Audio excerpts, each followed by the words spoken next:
तो बच्चों हम पढ़ रहे हैं 8वीं के गणित का चैप्टर नंबर 9 क्षेत्रमिति। इस वीडियो में हम सारे उदाहरण हल करने वाले हैं। पहला उदाहरण है हमारा, समलंब के आकार के एक खेत का क्षेत्रफल 480 मीटर स्क्वायर है। दो समांतर भुजाओं के बीच की दूरी 15 मीटर है। उनमें से एक समांतर भुजा की दूरी 20 मीटर है, तो दूसरी समांतर भुजा की दूरी ज्ञात कीजिए। सबसे पहले हम एक समलंब चतुर्भुज बना लेते हैं। समलंब चतुर्भुज बच्चों कुछ इस तरह का होता है जिसमें दो भुजाएं क्या होती हैं, समांतर होती हैं। जैसे ये भुजा और ये क्या हैं, आपस में समांतर हैं, और दो भुजाएं समांतर नहीं होती हैं। अब इसमें बोला गया है समांतर भुजाओं के बीच की दूरी, यानी कि ये जो दो समांतर भुजाएं हैं इनके बीच की दूरी को हम बोलते हैं h। और मान लिया अगर हमारी एक भुजा a है और दूसरी समांतर भुजा क्या होगी, b होगी। ठीक है, तो जो समलंब चतुर्भुज होता है उसका क्षेत्रफल होता है 1/2 h a plus b। h क्या है, समांतर भुजाओं के बीच की दूरी, a क्या है, पहली समांतर भुजा, b क्या है, दूसरी समांतर भुजा। और हमारे प्रश्न में समलंब का क्षेत्रफल कितना दिया हुआ है, 480 मीटर स्क्वायर बराबर 1/2। h कितना दिया हुआ है, दोनों भुजाओं के बीच की दूरी कितनी दी है, 15 मीटर। तो यहाँ हम कितना रख देंगे, 15 मीटर। एक भुजा मान लिया a बराबर दिया हुआ है 20, तो यहाँ हम रख देंगे 20 प्लस दूसरी भुजा हमें ज्ञात करनी है।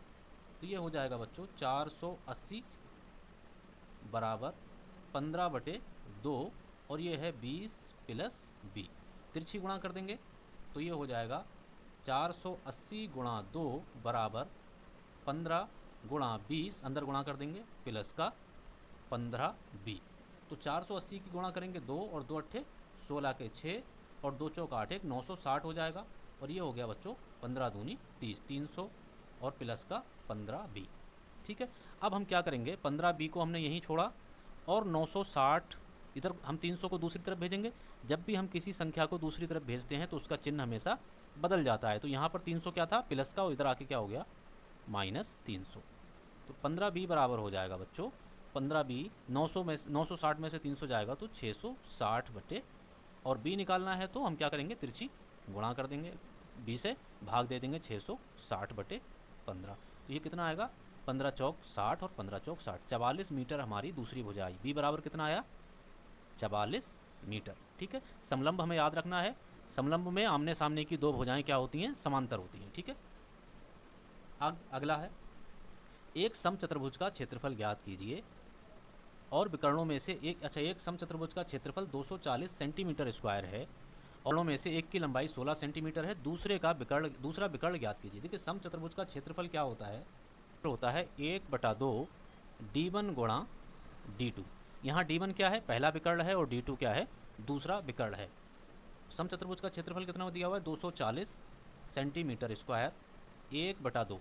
मान लिया प्रथम विकर्ण d1 हमारा है 16 सेंटीमीटर, द्वितीय विकर्ण d2 हमें ज्ञात करना है। तो d1 हमारा कितना हो गया, 16 सेंटीमीटर, और d2 हमें ज्ञात करना है। तो हम क्या करेंगे, अभी तिरछी गुणा कर दें ऐसे, तो ये क्या आ जाएगा, 240 गुणा 2 बराबर 16 d2। ठीक है, तो d2 बराबर, अभी हम क्या करें, इसको फिर से तिरछी गुणा कर देंगे तो ये क्या होगा, 16 से भाग हो जाएगा यहाँ पर। तो d2 बराबर कितना आएगा, 240 गुणा 2/16। ठीक है, ये कितना होगा, 240 गुणा 2 कितना हो जाएगा, 48/16, और 16 से भाग देंगे तो 16 तियाँ 48, 30 सेंटीमीटर हमारा दूसरा विकर्ण होगा। ठीक है, अब अगला प्रश्न देखते हैं, उदाहरण देखते हैं। देखो यहाँ पर एक आकृति दी गई है जो षटभुज है। षटभुज मतलब इसकी 6 भुजाएं हैं, 1 2 3 4 5 6, यानी कि 6 भुजाएं हैं। प्रत्येक भुजा की लंबाई 5 सेंटीमीटर है। अब इसको दो बच्चों ने हल किया है, पहली हैं अमन और दूसरी हैं रिद्धिमा। इन्होंने दो विभिन्न प्रकार से विभाजित किया है और दोनों प्रकार का उपयोग करते हुए इस षटभुज का हमें क्या करना है, क्षेत्रफल ज्ञात करना है। अब पहले हम क्या करेंगे, रिद्धिमा की विधि निकाल लेंगे। रिद्धिमा की विधि, रिद्धिमा की विधि में क्या है बच्चों, देखो एक तो ये हमें चतुर्भुज दिखाई दे रहा है, इसको मान लिया ए बी सी डी, इसको हम मान लेंगे ई एफ। रिद्धिमा का विधि से अगर हमें क्षेत्रफल निकालना है तो हमें क्या करना पड़ेगा, क्षेत्रफल निकालने के लिए पहले हम इस चतुर्भुज का क्षेत्रफल निकाल लें, ए बी सी डी। तो क्या करना पड़ेगा हमें, A B C D ABCD का क्षेत्रफल निकालना पड़ेगा हमें, चतुर्भुज ABCD का क्षेत्रफल प्लस इन दोनों त्रिभुजों का क्षेत्रफल निकालना पड़ेगा, AEB, त्रिभुज AEB का क्षेत्रफल प्लस ये AEB, और फिर दूसरा त्रिभुज कौन सा बन रहा है, ये वाला त्रिभुज DFC का क्षेत्रफल। देखो इसका क्षेत्रफल निकालेंगे, ये चतुर्भुज है, उसके बाद ये त्रिभुज है, इसका क्षेत्रफल निकालेंगे, और उसके बाद ये दूसरा त्रिभुज है, इसका क्षेत्रफल निकालेंगे और दोनों को जोड़ देंगे। ठीक है, तो क्या होगा, हमारे पूरी आकृति का क्षेत्रफल निकल जाएगा। एक ही लाइन में हमारा आंसर आ जाएगा बहुत आसानी से। अब चतुर्भुज ABCD का क्षेत्रफल क्या होता है, लंबाई गुणे चौड़ाई।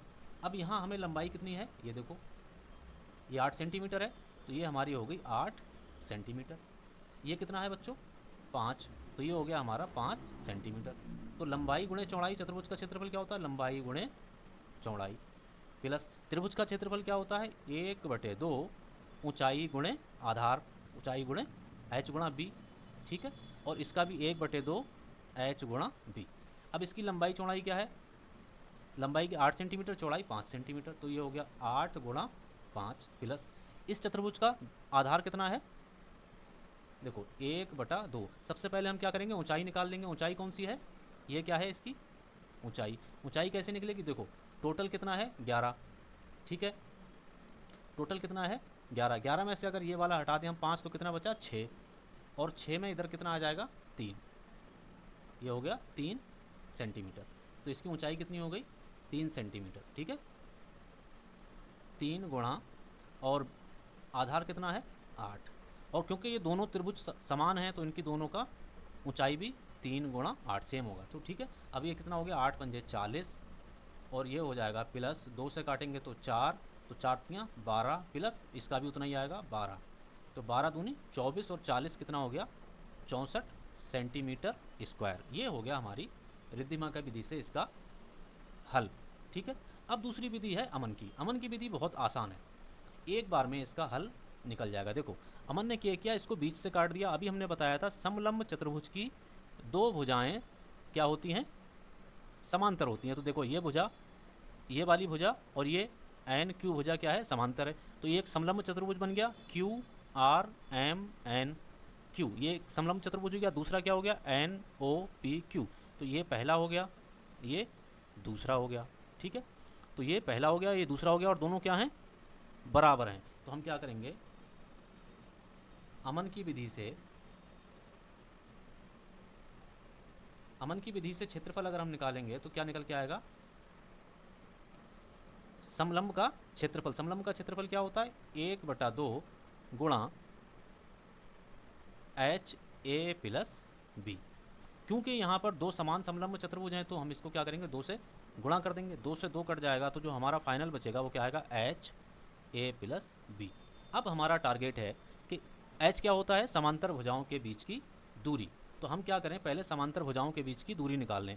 तो समांतर भुजाएं कौन सी हैं, ये वाली दूरी हमें निकालनी है। ये दूरी हमें कहाँ से मिलेगी, ये दूरी मिलेगी हमें यहाँ से। ये देखो टोटल दूरी कितनी है 8 सेंटीमीटर, तो ये इसका आधा है तो कितनी हो जाएगी 4, तो ये हो गया हमारा 4 सेंटीमीटर। और ये दोनों भुजाओं के बीच, समांतर भुजाओं के बीच की दूरी हो गई। और उसके अलावा हमें क्या चाहिए होता है, समांतर भुजाओं की लंबाई। तो ये बड़ी वाली समांतर भुजा की लंबाई कितनी है 11 सेंटीमीटर, और छोटी वाली भुजा की लंबाई कितनी है 5 सेंटीमीटर। तो H हमारा कितना है, H कितना है बच्चों 4, छोटी भुजा A हमारा कितना है 5, और B कितना है 11। अब इसको अगर हम हल करेंगे 4 और 6 5 11 5 16, तो ये आ जाएगा 16 चौके 64 सेंटीमीटर स्क्वायर। ठीक है, अगला प्रश्न देखते हैं। अगला प्रश्न है, एक मछलीघर घनाभ आकार का है जिसकी बाहा माप, लंबाई, चौड़ाई, ऊंचाई दी गई है। इसके तल मतलब ये वाला नीचे वाला, पृष्ठभाग और पीछे वाले फलक को रंगीन कागज से ढकने की आवश्यकता है। कागज का क्षेत्रफल ज्ञात कीजिए। सबसे पहले हम क्या करेंगे, इसकी लंबाई बराबर, लंबाई कितनी है 80 सेंटीमीटर, L मतलब लेंथ को लंबाई। उसके बाद चौड़ाई B से रिप्रेजेंट करेंगे, विड्थ कितना है 30 सेंटीमीटर। उसके बाद ऊंचाई H कितना है 40 सेंटीमीटर। ठीक है, अब इन्होंने पूछा है, बताया है तल का क्षेत्रफल निकाल लो आप, पृष्ठभाग वाले फलक का क्षेत्रफल और पीछे वाले फलक का क्षेत्रफल निकाल लो। तो इससे हमें पता लग जाएगा कुल कितना कागज़ लगेगा। सबसे पहले तल का क्षेत्रफल निकाल लेते हैं। तल का क्षेत्रफल, तल कौन सा है, ये देखो, ये नीचे वाला क्या है, ये तल है, ये तल है पूरा। इसका क्षेत्रफल निकालेंगे तो इसके लिए क्या होता है, लंबाई गुणा चौड़ाई। ये तल का क्षेत्रफल हो गया। दूसरा क्या है, दूसरा पृष्ठभाग वाले फलक। पृष्ठभाग वाले फलक कौन से हैं, ये दो फलक हैं। एक फलक का क्षेत्रफल निकालेंगे, 2 से गुणा कर देंगे, एक फलक ये है और एक फलक ये है। एक का क्षेत्रफल निकाल देंगे, 2 से गुणा कर देंगे, दोनों का निकल जाएगा। पृष्ठभाग वाले फलक का क्षेत्रफल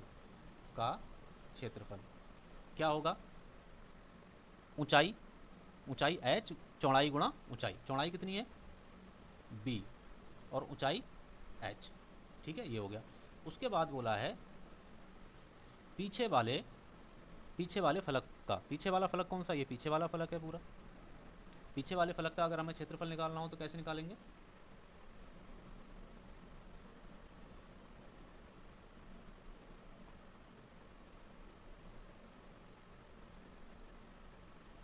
पीछे वाले फलक का क्षेत्रफल क्या होगा, लंबाई गुणा ऊंचाई, ठीक है। अब एक एक करके इनका क्षेत्रफल निकाल लेंगे। लंबाई कितनी है 80, चौड़ाई कितनी है 30, तो 8 तियाँ 2400 सेंटीमीटर स्क्वायर। देखो सेंटीमीटर यहाँ है, सेंटीमीटर यहाँ है, आपस में गुणा होगी तो क्या हो जाएगा, सेंटीमीटर स्क्वायर। अब चौड़ाई गुणा ऊंचाई, चौड़ाई कितनी है 30, ऊंचाई कितनी है 40, तो ये हो जाएगा 12 तियाँ 4 तियाँ 1200 सेंटीमीटर स्क्वायर। ये क्या है, लंबाई कितनी है हमारी 80, चौड़ाई ऊंचाई कितनी है 40, तो ये हो जाएगा 8 चौक 3200 सेंटीमीटर स्क्वायर। अब देखो हमने ऊपर वाला छोड़ दिया और सामने वाला छोड़ दिया ताकि सामने से हम मछलियाँ देख सकें और ऊपर से देख सकें, ठीक है। अब कुल क्षेत्रफल कितना होगा, कुल क्षेत्रफल क्या है, तल का क्षेत्रफल। तल का क्षेत्रफल कितना है 2400 सेंटीमीटर स्क्वायर। पृष्ठभाग वाले का क्षेत्रफल, पृष्ठभाग वाले का क्षेत्रफल क्या है, पृष्ठभाग वाले दो फलक हैं तो इसको 2 से गुणा कर देंगे, गुणा क्योंकि हमने एक का निकाला था, एक का कितना आया था 1200 सेंटीमीटर स्क्वायर। पीछे वाला फलक बच्चों एक ही है तो इसको एक बार जोड़ देंगे 3200 सेंटीमीटर स्क्वायर। तो ये हो गया हमारा 2400 centimetre square plus 2400 centimetre square plus 3200 centimetre square. तो ये आएगा, 2 जीरो आ जाएंगे, 2 और 4 6 और 4 10, एक जीरो और आ गया, ये कहाँ से लगा 4 2 6 2 8, तो कितना आया 8000 सेंटीमीटर स्क्वायर कागज़ हमारा पूरे इसमें लगेगा, ठीक है। अगला उदाहरण देखते हैं बच्चों। एक घनाकार कक्ष की आंतरिक माप 12, 8 और 4 मीटर है। यदि सफ़ेदी करने का खर्च 5 रुपये प्रति वर्ग मीटर है, यानी कि 1 मीटर लंबा और 1 मीटर चौड़ा आप पेंट करोगे तो उसका खर्च आएगा 5 रुपये। तो कक्षा की 4 दीवारों पर सफ़ेदी करने का खर्च ज्ञात कीजिए। यदि उस कमरे की छत की भी सफ़ेदी कराई जाए तो सफ़ेदी का खर्च कितना होगा।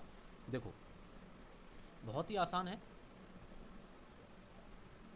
सबसे पहले हम क्या करेंगे, कमरे की 4 दीवारों का क्षेत्रफल निकाल लेंगे। कमरे की 4 दीवारों का क्षेत्रफल निकालने का सूत्र क्या है, हम क्या करें, कमरे का परिमाप निकाल लें और उसकी गुणा कर दें ऊंचाई से। कमरे का परिमाप जैसे ये देखो, ये कमरा है कोई, ये इसकी लंबाई है और ये चौड़ाई है, और हम इसको पूरा इसका क्षेत्रफल इसका पूरा परिमाप निकाल लें, जोड़ दें तो क्या परिमाप क्या निकल के आएगा, L plus H plus L plus H, नहीं B प्लस B। तो ये टोटल परिमाप क्या निकल के आता है, चतुर्भुज का परिमाप क्या होता है 2L प्लस B, ये परिमाप निकल के आया। अब परिमाप क्या निकल के आया 2L प्लस B, आसान तरीका है। अब इसको हम क्या करें, ऊंचाई से गुणा कर दें तो चारों दीवारों का क्षेत्रफल निकल के आ जाएगा। तो निकाल लेते हैं, 2 गुणा L कितना है 12 और B कितना है 8 और कमरे की ऊंचाई कितनी है 4। तो ये क्षेत्रफल निकाल लिया कमरे की चारों दीवारों का। 2 गुणा 12 और 8 कितना होगा 20 गुणा 4, तो ये हो गया 4 दूनी 8 दूनी 16, 160 मीटर स्क्वायर कमरे की चारों दीवारों का क्षेत्रफल हो गया। अब चारों दीवारों पर सफ़ेदी करने का खर्च कितना होगा, चारों दीवारों पर सफ़ेदी करने के खर्च में क्या होगा, जितना क्षेत्रफल है उसको 5 से हम गुणा कर देंगे। चारों दीवारों पर सफ़ेदी का खर्च 160 गुणा 5, ये जीरो आ गया, 6 पंजे 30 और 5 एकम 5 3 8, यानी कि हमारे टोटल 8,000 रुपये खर्च होंगे। ठीक है, लेकिन अगर छत की भी सफ़ेदी कराई जाए तो फिर छत का क्षेत्रफल निकाल दो और उसको जोड़ दो। छत का क्षेत्रफल, छत का क्षेत्रफल कैसे निकलेगा? लंबाई गुणा चौड़ाई। लंबाई कितनी है? 12, चौड़ाई कितनी है? 8, और 12 8 की गुणा करोगे तो 12 पंजे 60, 12 छक 72, 12 सत्ते 84 और 12 अट्ठे 96, 96 मीटर स्क्वायर हो गया। और छत पर खर्च कितना आएगा? तो छत का खर्च भी जोड़ दो। छत का खर्च, जैसे दीवारों का खर्च निकाला था क्षेत्रफल को 5 से गुणा करके, ऐसे छत का खर्च निकल जाएगा 96 गुणा 5। तो आप इसकी गुणा करो, 5 छक्का 30 और 5 नीम 45 और 3 48, 480 रुपये इसमें लगेंगे। 480 रुपये यहाँ लगेंगे। ठीक है, यहाँ पर हमने कुछ गलती की थी, जीरो, यहाँ पर हमने गलती की थी, जीरो आया था, 5 छक्का 30 और 5 एकम 5, ये 800 रुपये हैं, 8,000 नहीं है। ठीक है, यहाँ हमने गलती की थी। तो कुल खर्च कितना हो गया? कुल खर्च, दोनों को जोड़ दो। कुल खर्च दीवारों पर सफ़ेदी का खर्च प्लस छत पर सफ़ेदी का खर्च, कुल खर्च हो गया हमारा 1280 रुपये मात्र। ठीक है, हमारा प्रश्न उदाहरण है, एक भवन में 24 बेलनाकार खंबे हैं। प्रत्येक खंबे की त्रिज्या 28 सेंटीमीटर है और ऊंचाई 4 मीटर है। 8 रुपये प्रति वर्ग मीटर की दर से खंभों के वक्र पृष्ठीय क्षेत्रफल पर पेंट करने का व्यय ज्ञात कीजिए। देखो, खंबे का वक्र पृष्ठीय क्षेत्रफल क्या होता है? बेलन का खंभा क्या हुआ? एक तरीके का बेलन हुआ। तो बेलन का वक्र पृष्ठीय क्षेत्रफल, बेलन का वक्र पृष्ठीय क्षेत्रफल होता है 2 पाई आर एल। 2 पाई आर क्या है? परिमाप, और एल क्या है? उसकी ऊंचाई। 2 पाई आर एल। तो एक खंबे का क्षेत्रफल कितना होगा?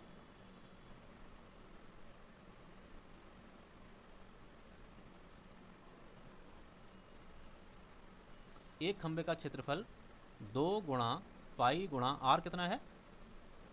28 सेंटीमीटर। 28 सेंटीमीटर है, इसको हम क्या करेंगे? 100 से भाग कर देंगे, ये मीटर में बदल जाएगा। और ऊंचाई कितनी है? 4। इसको हमने क्या किया है? 28 सेंटीमीटर है, मीटर में बदलने के लिए हमने क्या किया है? इसको 100 से भाग कर दिया है, तो अब ये क्या हो गया? मीटर। ठीक है, इसका ध्यान रखना है। अगर हम इसको हल करेंगे तो कितना आएगा? 2 पाई का मान रख दो, 22/7 गुणा 28/100 गुणा 4। अब देखो, 7 से 7 चौक 28 और ये हमारा 25 हो जाएगा। इसको हल करेंगे तो कितना आएगा? 8 गुणा 22/25। टोटल खंबे कितने हैं हमारे पास? 24। तो कुल खंभों का क्षेत्रफल कितना हो जाएगा? 24 से गुणा कर देंगे। कुल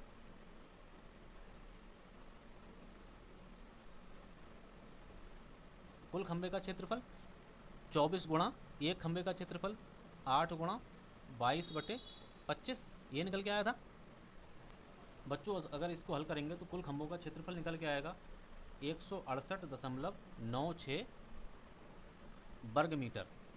और अगर, क्योंकि एक वर्ग मीटर में खर्च करने का, पेंट करने का खर्च 8 रुपये है, तो कुल खर्च कितना होगा? कुल खर्च कितना होगा? जितना हमारा 168.96 वर्ग मीटर है, और एक वर्ग मीटर के लिए हमारे 8 रुपये लगते हैं, तो टोटल कितने रुपये लगेंगे? हम इसको गुणा कर देंगे आपस में। अगर हम इसकी 8 से गुणा करते हैं तो ये हमारा आता है 1351 रुपये और 68 पैसे, ये इतना आता है। ठीक है, ये हमारा आंसर हो गया बच्चों। अगला उदाहरण है हमारा, एक ऐसे बेलन की ऊंचाई ज्ञात कीजिए जिसकी त्रिज्या 7 सेंटीमीटर है और कुल पृष्ठीय क्षेत्रफल, ये बात ध्यान रखना, पृष्ठीय क्षेत्रफल क्या होता है? जो हमारा गोल वाला क्षेत्रफल होता है, ऊपर जो बेलन के ऊपर ढक्कन होता है उसके क्षेत्रफल की बात नहीं हो रही है। तो हम बात करेंगे बेलन का पृष्ठीय क्षेत्रफल। बेलन का पृष्ठीय क्षेत्रफल क्या होता है? बेलन का पृष्ठीय क्षेत्रफल होता है बच्चों 2 पाई आर एल। ठीक है, ये हमें दिया हुआ है 968 सेंटीमीटर स्क्वायर बराबर 2 पाई की जगह हम 22/7 रख सकते हैं। आर हमारा 7 दिया हुआ है, एल हमें निकालना है। 7 से 7 कट जाएगा, तो एल गुणा 22 दूनी कितना हो गया? 44 बराबर 968। तो एल बराबर कितना होगा? 968 ये है, और इसको हम नीचे भेज देंगे।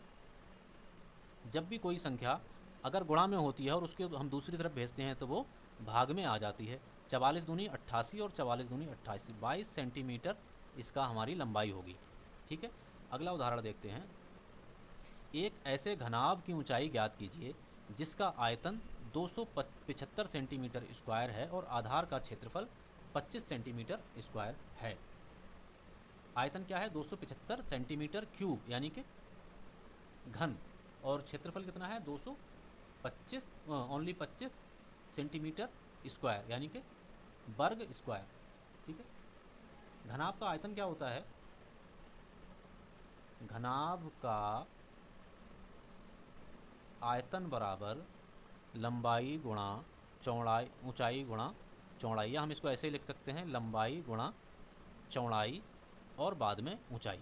बच्चों ये जो लंबाई गुणा चौड़ाई होती है यही क्या होता है? आधार का क्षेत्रफल, आधार का क्षेत्रफल। और ये h क्या है? ऊंचाई।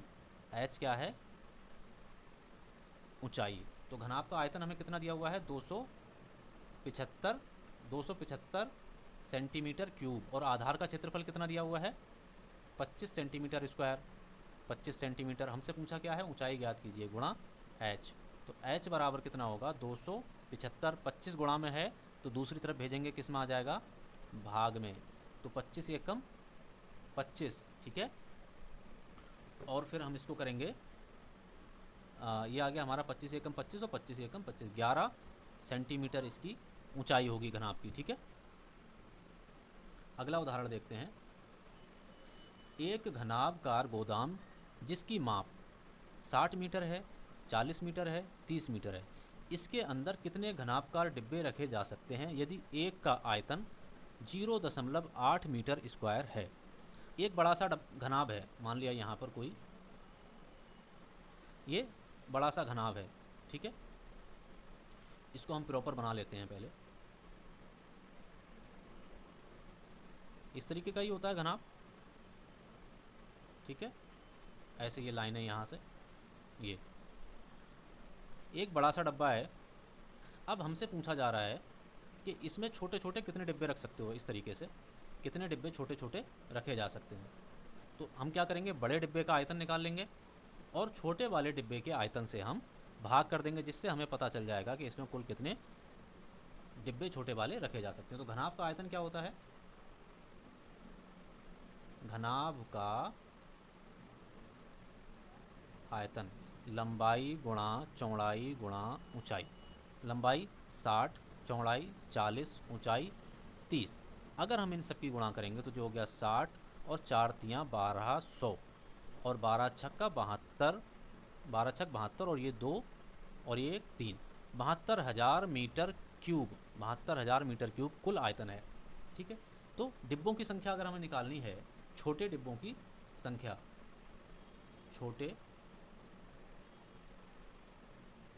डिब्बों की, छोटे डिब्बों की अगर हमें संख्या निकालनी है तो घनाभ का आयतन कितना है? 72,000 मीटर क्यूब, और छोटे डिब्बे का आयतन 0.8। एक 0 पॉइंट दशमलव हटाएंगे तो यहाँ 0 लगा देंगे, और 8 नीम 72, तो ये कितना हो गया? 90,000 डिब्बे हम रख सकते हैं। इस घनाभ में कितने डिब्बे रख सकते हैं हम? 90,000 डिब्बे बहुत ही आसानी से हम इस घनाभ में रख सकते हैं। ठीक है बच्चों, अगला उदाहरण है हमारा। 14 सेंटीमीटर चौड़ाई वाले एक आयताकार कागज को चौड़ाई के अनुदिश मोड़कर 20 सेंटीमीटर त्रिज्या वाला एक बेलन बनाया जाता है। बेलन का आयतन ज्ञात कीजिए। बेलन का आयतन क्या होता है बच्चों? बेलन का आयतन कितना होता है? पाई r की घात 2 गुणा h। ठीक है, हमें यहाँ पर क्या दिया हुआ है? r दिया हुआ है 20 सेंटीमीटर, h हमें पता नहीं है, लेकिन हमें एक चीज़ बोली है, 14 सेंटीमीटर चौड़ाई वाले आयताकार कागज को चौड़ाई के अनुदिश मोड़कर, चौड़ाई की दिशा में मोड़कर, तो h कितना हो गया हमारा? 14 सेंटीमीटर। अब हमें आयतन निकालना बहुत आसान है। पाई की जगह पर हम क्या रखेंगे? 22/7। r कितना है हमारा? 20 का स्क्वायर, और h कितना है? 14। 7 से हम काटेंगे तो ये 2 आ जाएगा। ये हो गया 22 दूनी 44, और 20 गुणा 20 कितना होता है? 400, 0 0, 4 चौक 16 और 4 चौक 16 एक 17। ये हो गया हमारा 17,600 सेंटीमीटर क्यूब। ठीक है। अगला उदाहरण है हमारा, एक 11 सेंटीमीटर गुणा 4 सेंटीमीटर माप वाले आयताकार कागज के टुकड़े को बिना अति व्यापन किए मोड़कर 4 सेंटीमीटर ऊंचाई का बेलन बनाया जाता है। बेलन का आयतन ज्ञात कीजिए। देखो, हमारे पास एक कागज़ का टुकड़ा था। ठीक है, ये एक कागज़ का टुकड़ा है जिसकी लंबाई है 11 सेंटीमीटर और चौड़ाई है 4 सेंटीमीटर। अब हमने इसको मोड़ के बेलन बना लिया। ठीक है। अब बेलन में और इसमें एक चीज़ कॉमन क्या होगी, क्योंकि जो क्षेत्रफल इसका होगा वही पृष्ठीय क्षेत्रफल क्या होगा, बेलन का होगा। तो दोनों का क्षेत्रफल हम जब बराबर करेंगे तो उससे हमें क्या मिल जाएगी, आर हम निकाल सकते हैं। देखो, बेलन का पृष्ठीय क्षेत्रफल बराबर आयत का क्षेत्रफल होगा, क्योंकि आयत के क्षेत्रफल से ही तो हमने बेलन बनाया है। अब हमें क्या करना है बच्चों, बेलन का क्षेत्रफल क्या होता है, पृष्ठीय क्षेत्रफल 2πr h बराबर आयत का क्षेत्रफल a गुणा b, लंबाई गुणा चौड़ाई। 2 हो गया, पाई के स्थान पर 22/7 रखेंगे और h तो हमें पता है 4 है, यहाँ a पता है 11 है, b पता है, b कितना है 4 है। यहाँ देखो 2πr,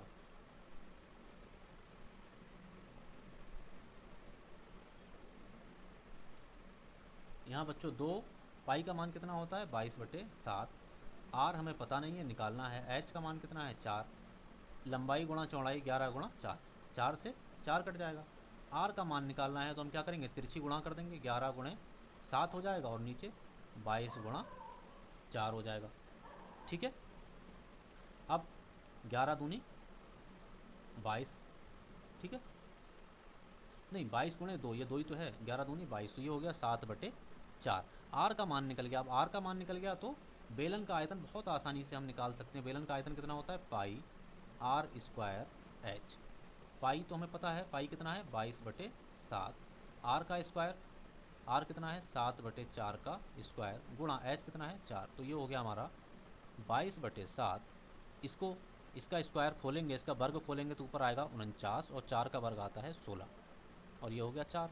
7 से काटेंगे तो 7 सत्ते 49 और 4 से काटेंगे तो 4 चौक 16। ये कितना आएगा, ऊपर कितना आएगा, 7 दूनी 14 के 4 और 7 दूनी 14 एक 15, तो 154/4। अगर बच्चों इसको हल करें तो कितना आएगा, 4 तियाँ 12 और 3 बचा, 4 तियाँ 12 हो गया, 3 बचा और ये है 4, तो 4 अट्ठे 32 और 4 पंजे 20, तो 38.5 के आसपास आएगा, 38.5 सेंटीमीटर क्यूब या घन। ठीक है बच्चों, इस वीडियो में यहीं तक। अगले वीडियो में हम प्रश्नावली 9.1 हल करेंगे। ठीक है।